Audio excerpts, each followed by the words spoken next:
Most people think that when you're getting a mortgage, you're just calling a man in a suit at the bank. Let me tell you about how when you work with us, that's not what you're going to get. Team Nikki Rogers is a team of 3 women in mortgage who want to bring the best service possible to help you get the money to buy your house in Eastern North Carolina. My heart has always been driven to assist people with buying their first home.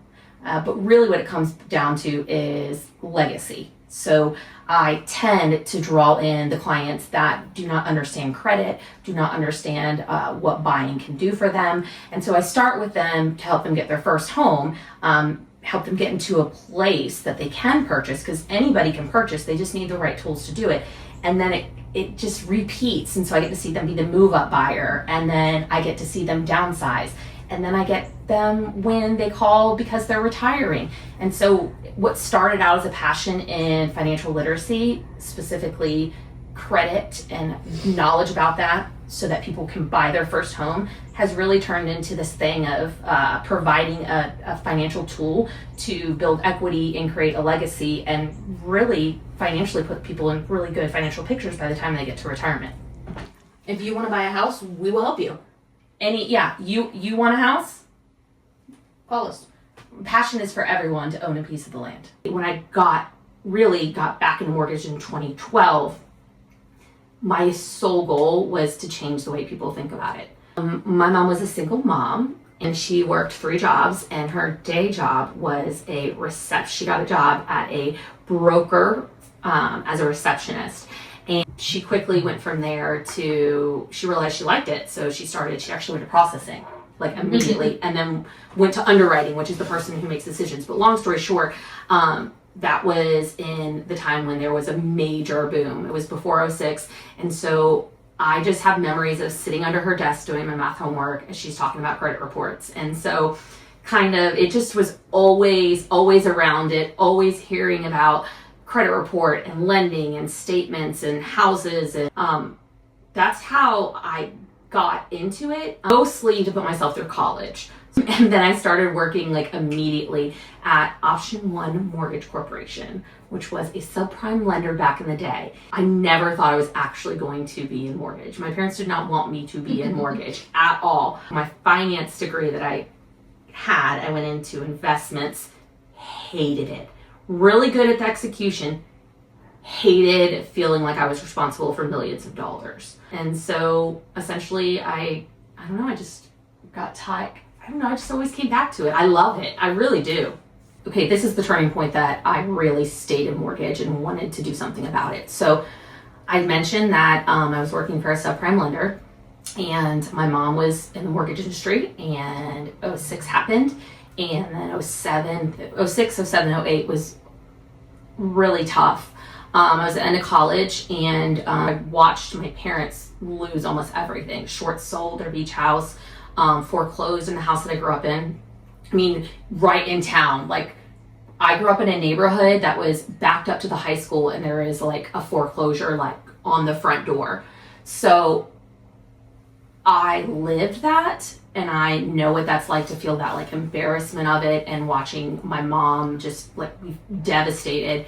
And then I saw my mom do amazing things. I remember one night she came in my room at midnight and was like, I have to go to Florida. And she was going to Florida because there was they discovered a big appraisal fraud scheme. And my mom was all anti-fraud. If it makes sense, do the loan, right? But we got to protect our economy. And so when the news came out and subprime became this dirty word, nobody wanted to say the word subprime because the media blamed the crash on subprime. So subprime means a subprime credit, right? And so we're talking about everything else besides conventional. It made me sick to my stomach that the world had this viewpoint that lending is dirty. A mortgage is the most amazing financial tool to purchase the biggest purchase of your life. And what I saw is a lot of people go into renting and not purchasing.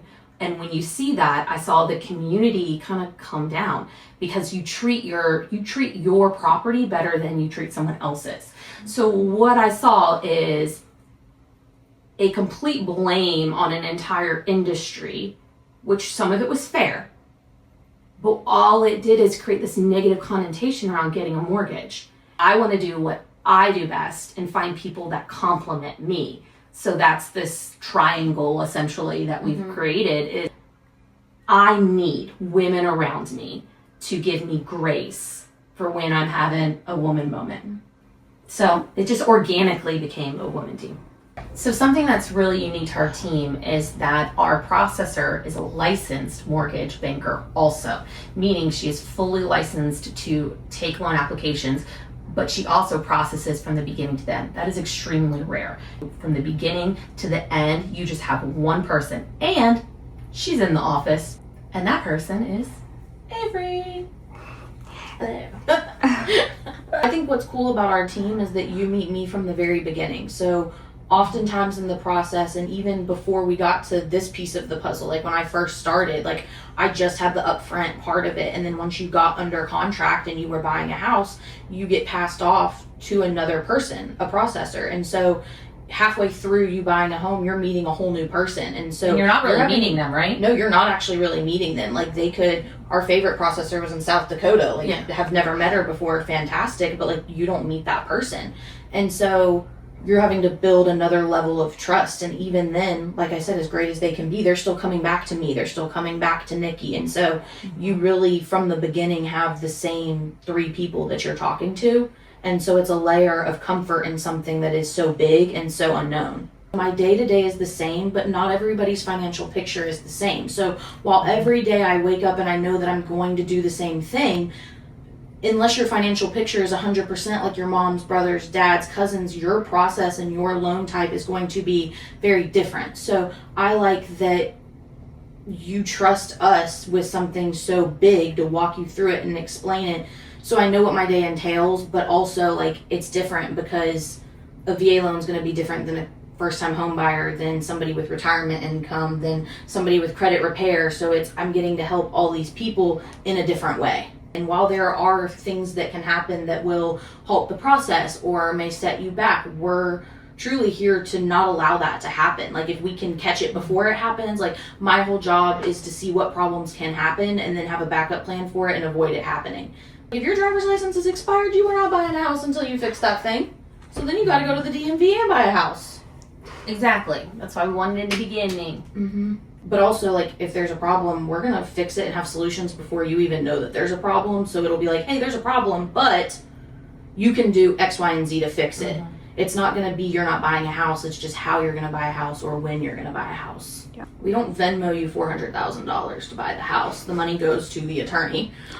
You don't have to put 20% down. You could put as little as 0 or 3 or 3.5, or there's even grants. So you may have a down payment, but then it's covered by a grant because you're a first responder or a first-time home buyer or meet a certain income threshold. Like it really is not a one-size-fits-all product. Like there is a multitude of buckets and millions of products and things. And so our goal is to look at your current financial picture and figure out what fits best into that. I think the most shocking is that they can do it. That's For really real, like we that hear that all wraps the it time. up. Like they're like, really? I can buy a house? You mean I can buy right now? Right Like now? Today? I Today? can go put an offer in on a house? Yes, you can. Yes, Actually. There's way more of shock that they can do it than shock that they can't do it. Yeah. Or that it doesn't take all their money, or Or that they, like wait, my favorite is it's literally that easy. It is. Stay off social media and the news and use someone local, and it's that easy. Have your friendly finance friend. I do business development. I handle construction loans, and I'm a professional yapper. What does business development mean? I am constantly trying to nurture relationships that we already have and forge new relationships that we don't have as the team, and trying to bring in new business, but also handle and coordinate getting our team out and about in front of people, talking to people, educating people, and looking out for sponsorships and any kind of opportunity that I can promote our team. Because if your lender and your real estate agent have a good relationship together, then there's less room for error because they are ahead of things, and they have good communication, and they work often. So, And I think business development as a local lender is so important because, like you said, they don't know who we are. They hear Rocket Mortgage, Quicken, they hear Navy Fed, and they know their bank. Yeah. And local lending, half the battle is letting everybody know that we're here and what we do and why we do it. Yep. And how we do it, what our capabilities are, and why they need us. Yes. Yeah, the way that I got into Banking. Yeah, banking and finance is I just graduated from college, and my dad was on the golf course in a golf tournament. I overheard a conversation where somebody is hiring. He said, I have a daughter that needs a job, and you have somebody that you need to hire. And so give me 30 minutes and you'll have her resume. And so he called me and was like, you need to bring your resume to me right now. And I said, Dad, what? No, I already did it.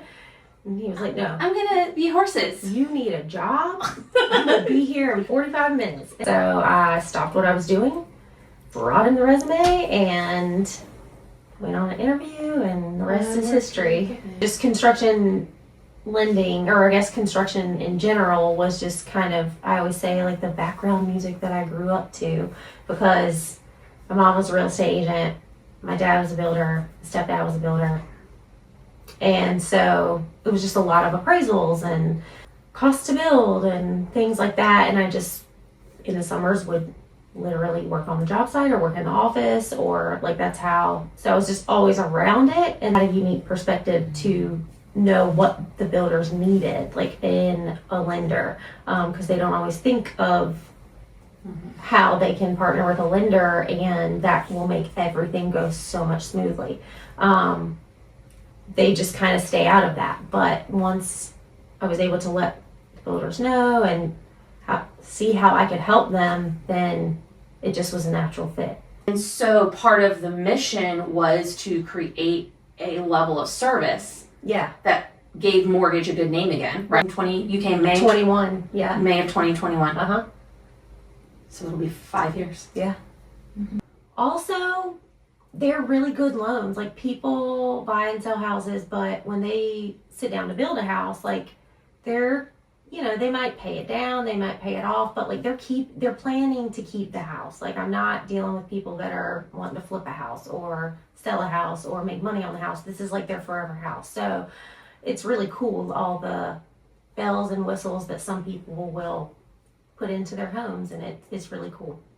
So what I heard you just say is that you get to watch people make their home. Yes. And a house is not a home, right? That's right. And so that client specifically, always, no doubt about it, is coming to create their home. Yes. And what matters to them may not matter to the last client I just talked with. Like, right. One client might want a $30,000 dog bath station, where another client's like, I want a $30,000 man cave room. Of course you would pick a dog. Oh, that is so awesome. Add to cart right the free 30,000 though? People, yes. 30? Do it big and do it right. First question, what's your favorite local restaurant? The Chelsea. The Chelsea. Coffee order. Ooh. I know yours. Okay, you tell mine. She's gonna go, vanilla cappuccino, but she does it at kid temperature. No. You changed. It's not a vanilla cappuccino. It is I have it written down. It's cappuccino something, but the kid temp is important. The kid temp is important. It's a grande soy latte at kid temp. Ah, the kid temp. But if you have your little pods, though, that is the vanilla. Vanilla. Okay. Oh yeah. No, my vanilla cream coffee pods with my almond milk. With the almond milk creamer. Okay. But if I'm going to Starbucks, soy with kid temp. Yep. Because that soy's got vanilla in it. What do you like? Oh, you don't like hot coffee? No, iced only, and I make it at home with a protein shake. But there's one coffee that a client, shout out to Laura Snell, bought for me, and I have it screenshotted. She used to work at the Starbucks, and she would come in for appointments to buy her house, and she would bring us coffee. So I literally have a screenshot in my favorites on my phone, which I'll have to find but it's like I don't even know. Yeah. But it's the best coffee I've ever had. I don't drink coffee. I drink coffee at home with like just regular coffee with French vanilla creamer. What's your first home you bought? First home I bought was probably maybe 1,000 square feet, 1,300, I don't know. And it was a very small little farmhouse, and it had 2 bedrooms, 1.5 bathrooms. It's very tiny. Oh God, 2009. I'm still in my first home, 2021. 3 bed, 2 bath, 1,300 square feet. Signed, sealed, delivered. So this is a loaded question. Because when I met my husband, he owned a single wide trailer, free and clear, 750 square feet, 3 bedrooms, sardine can. We rebuilt it though and we put a lot of money in it and we called it the trailer mansion. And I love that trailer mansion, and it's gone through every single male in my husband's family since then. We've been able to like pass it down. But the first time I purchased, like with my name on the deed, was December of 2011. And it was 2,200 square feet, 4 bed, 3 bath, all bedrooms upstairs, white with a red door, which was always the dream. If you're buying a home, refinancing your home, or just want to understand your options or learn a little bit more about the industry, we would love to be a resource for you. So please feel free to give us a call at the number on the screen, or shoot us an email, send a text, find us on Facebook. Also, if you're new here and you want to continue to hang out with us and get our stuff, I think you have to click this little button called subscribe. We're going to be sharing a lot of information around not just the lending process and what that looks like and how to get prepared, but also just around real estate in general and what real estate can do for you.